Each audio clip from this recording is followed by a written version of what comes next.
عاجل وخطير. الجزائر صفتها 3 ديال المغاربه على الحدود وشدات الرابع فيهم، وهذا الشيء كله بسبب الحقد ديال الكان، وزيد عليها امور اخرى. هذاك هو اللي غادي نطور في الفيديو، تابعوه حتى الاخر. مرحبا بكم جميعا.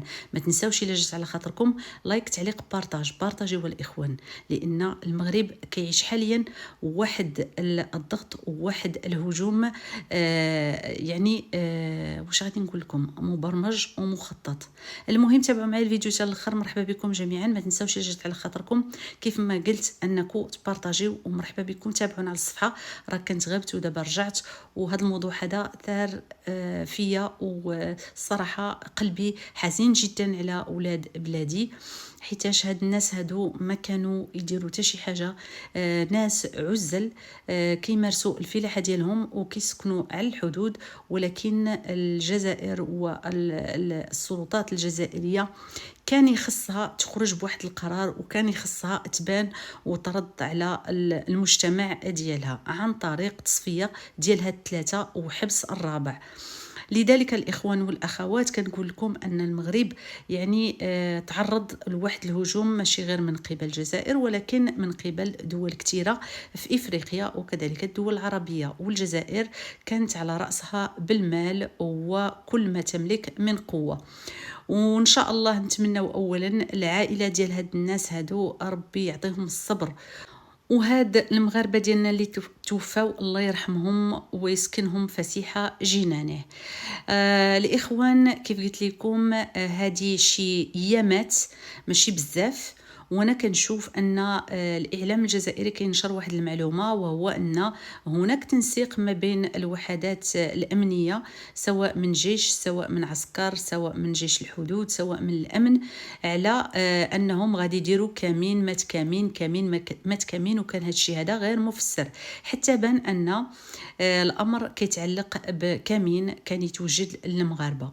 وهنايا الناس فاش تقرا في الاعلام وتفسير ديال هاد العمليه اللي داروها في حق المغاربه ديالنا، قال لك سيدي كانوا يتاجروا في الحشيش.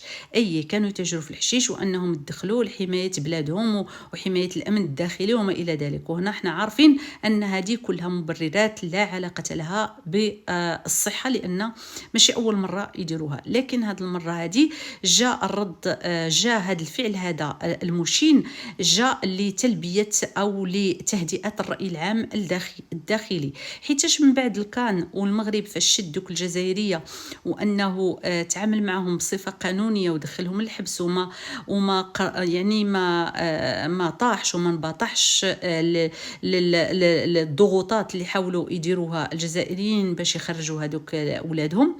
كان وكنتو تسمعوا نتوما ان الا ما طلقهمش المغرب غادي يدخلوا عسكريا بحال رحنا في شي غابه.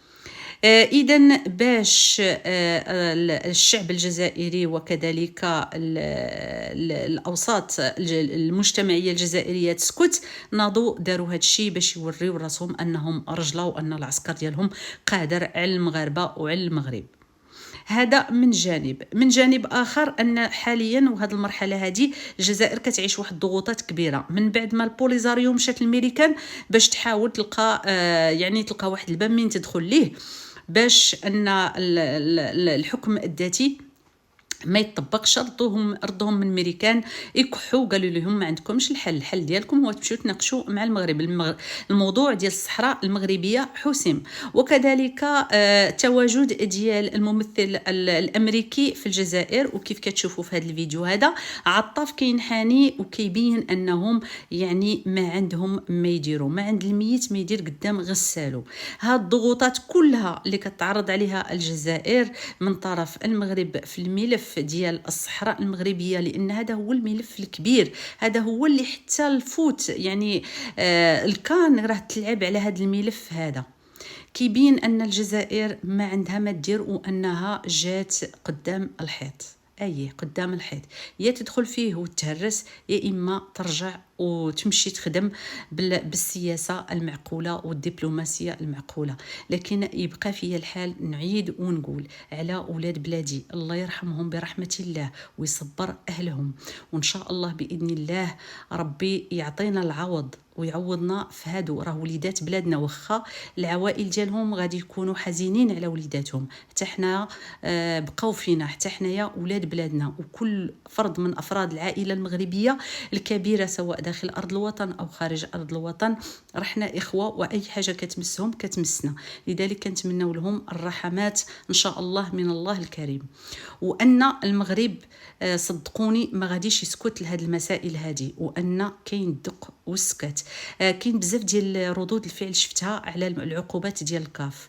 وحذاري، انا كنقول سمعوني مزيان، حذاري من داكشي اللي راكو كتكتبوا في التعاليق، وان كاين ذباب الكتروني الغرض ديالو داكشي اللي كتقراوه سلبي، هذاك هو الغرض.